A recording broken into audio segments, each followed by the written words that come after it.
Hi everybody. This lesson is going to focus on Renaissance society and Italian politics. Sort of why the Renaissance began in Italy, or to explain the reasons the Renaissance began in Italy, and also explain how the Renaissance affected Italian politics, the economy, and society.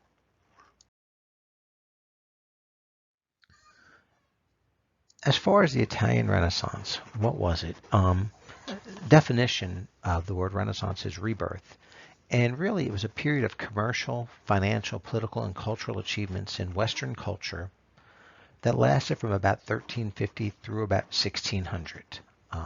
It was spearheaded by the rising middle class, and essentially, it was a movement that was not always the same in all parts of Europe. So, for example, the first phase of the Renaissance, 1350 to 1450, was a period of the post-bubonic plague, as population was trying to recover, and this was the rediscovery of classical texts. This took place mainly in Italy, who had been trading with the Byzantines and was able to recover some of these works. And we say the word classic, that refers to Greek and Roman texts, the ancient Greco-Roman texts, so be aware of that. Also during this first phase, they began to development and experiment with new art forms. The second phase was really 1400, 1500, was also pretty much taking place mostly in Italy. And this was where we see the creation of new norms that became distinctive for the Renaissance age.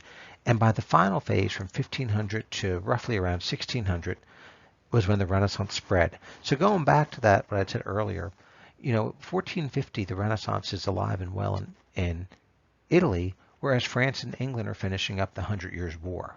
Not quite there. By the late 1500s, Italy is in a period of decline, whereas England is going through the time of Shakespeare, the English Renaissance. And so the movement, it moved overall, and it spread throughout the printing press and travel, trade, and so forth.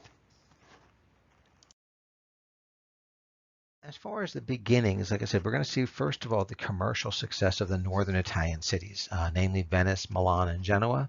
And we'll see this commercial revival of Western Europe. Venice had a huge merchant marine. They had enhanced trade with the Byzantine Empire. And these cities, these northern cities, Milan became a crossroads between northern Europe and Italy, which was also a crossroads with the East. The first artistic and literary ideas of the Renaissance took place in Florence. The Florentine mercantile families dominated European banking, particularly the Medici family. And the wool industry was also another major factor for the city's financial expansion and population increase. And finally, one of the big questions, why Italy? And Italy was distinguished from the rest of Europe. First of all, it was more urbanized than the rest of Europe. Of the 10 largest European towns, 7 of them were located in the Italian peninsula. Overall, by and large, on the continent, the continent was about 10% urbanized, meaning 1 out of every 10 people lived in an urban area, 9 out of every 10 in countryside, rural area.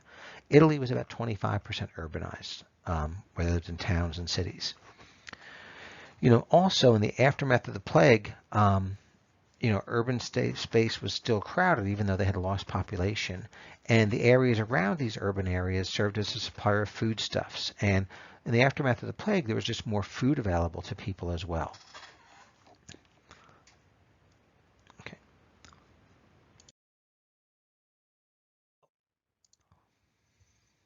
In addition, one other important thing about Italy, and I want to bring this map up, was its location. Italy dominated the Mediterranean, and the Mediterranean was the center of the European world throughout the 1400s. They had trade with North Africa, trade with the former Byzantine Empire, trade with Eastern industries, and as Europe began to depend on Eastern spices and luxuries, the trade was ever more important. And of course, that trade is going to not come to an abrupt halt, but begin to slowly dissipate after the fall of the Byzantine Empire in 1453, when the Ottoman Turks take over and limit some of the trading opportunity. Furthermore, we'll see the Atlantic trade route open up, something we'll talk about later on this year. As far as the politics of the Italian states, though, like I said, the Italian states themselves were, there was no such thing as an Italy. Rather, they were independent city-states, mostly run, we would call them today oligarchies, although they had the form of republicanism, but only the very wealthy could vote in those republics. Oligarchy is a better description that's ruled by the elite.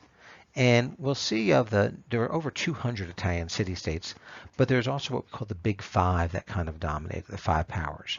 And the first two powers, Naples, which is in the south of Italy, in fact, in this map shows as the Kingdom of the Two Sicilies, largely rural, not much happening there with Renaissance. The Papal States controlled by the Pope in the center, right here. We are going to see a lot of Renaissance activity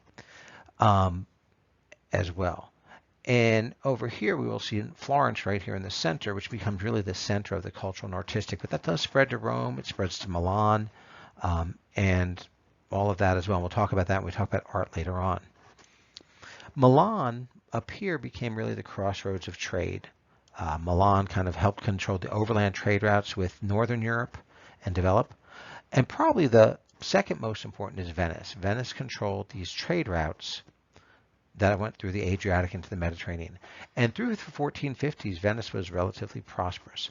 After the 1450s, we are going to see a decline in Venice's wealth, mainly due to the fact that once the Turks took over the Byzantine Empire in Constantinople, there was limited trade.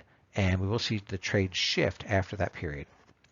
And finally, the city that becomes most synonymous with the Renaissance is Florence. Like I said, this is the one I showed you in the middle up here. This is where we see a lot of the culture. We see the works of Da Vinci, Michelangelo, and so forth that are going to kind of dominate it, and the rule of the Medici family in Florence. So one of the things I want you guys to get used to as you're looking at general trends in Europe is to create a pirates chart. And I believe we used Sprite last year in APUSH.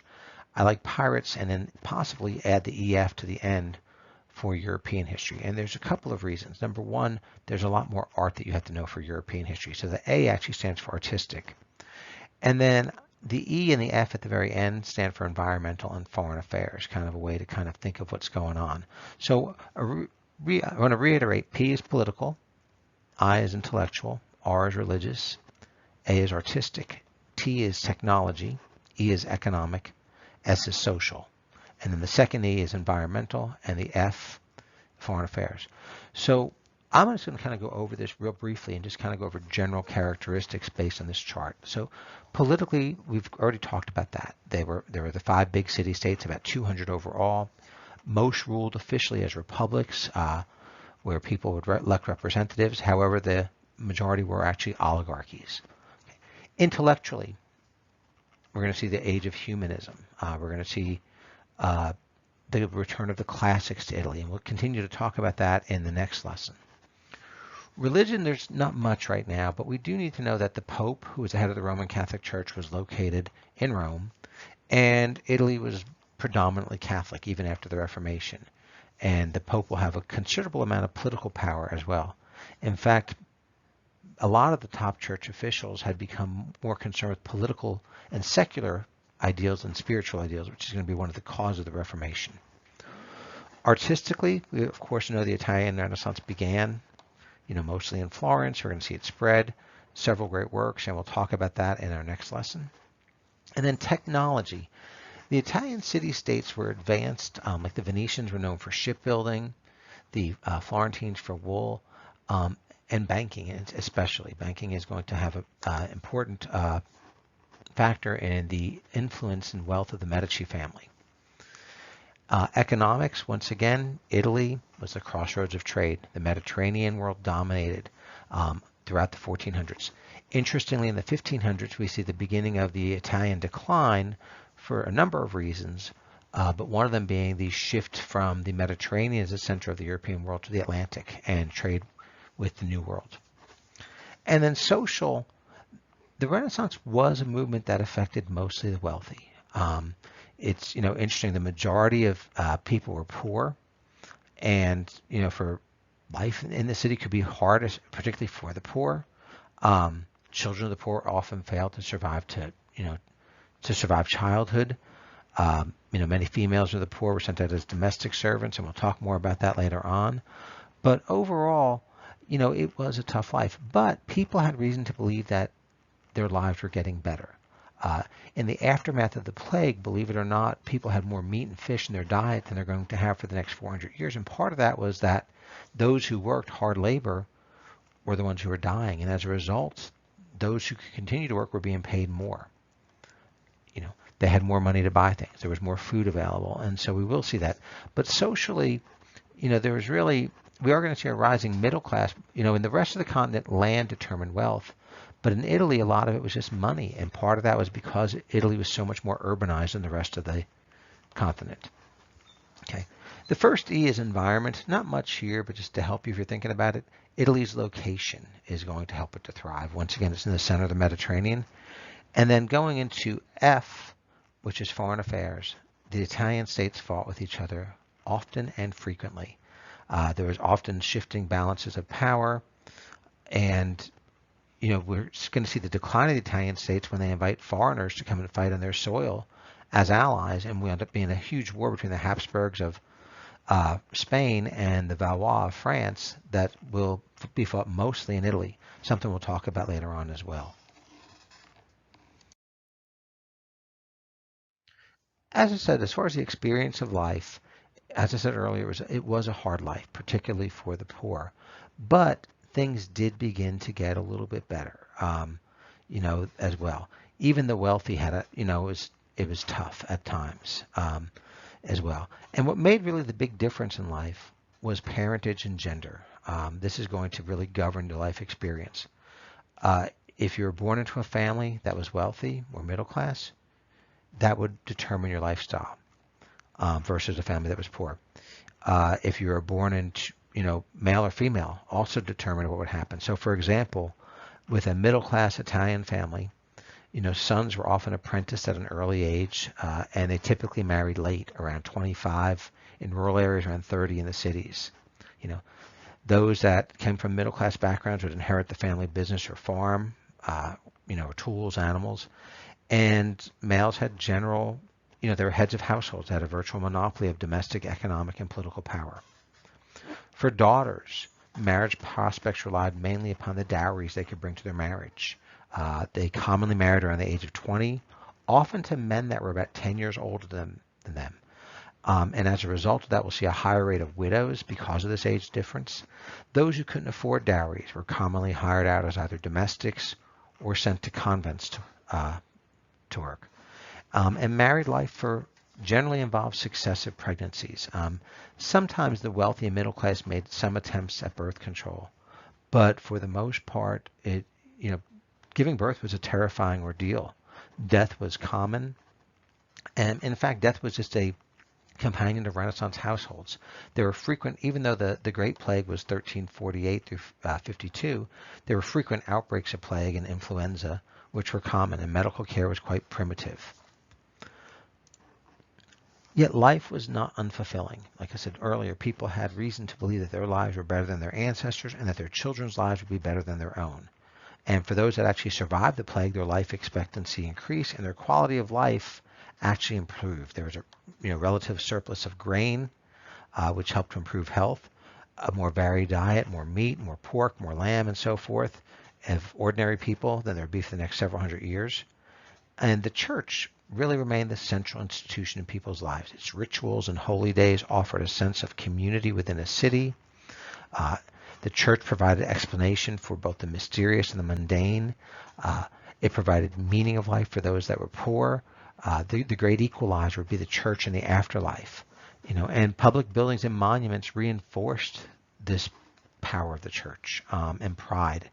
And you can see a lot of the works of art. The church became huge sponsors of Renaissance art that were produced. And these works of art were pride for both the church and even for towns and cities. The Medici family also sponsors of art as well.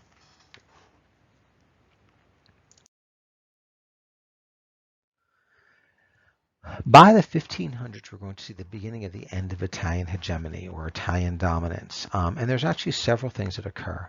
First of all, keep in mind the political empires that existed were tenuous at best. They really, the fighting that went on between them often weakened them. There were shifting alliances between them.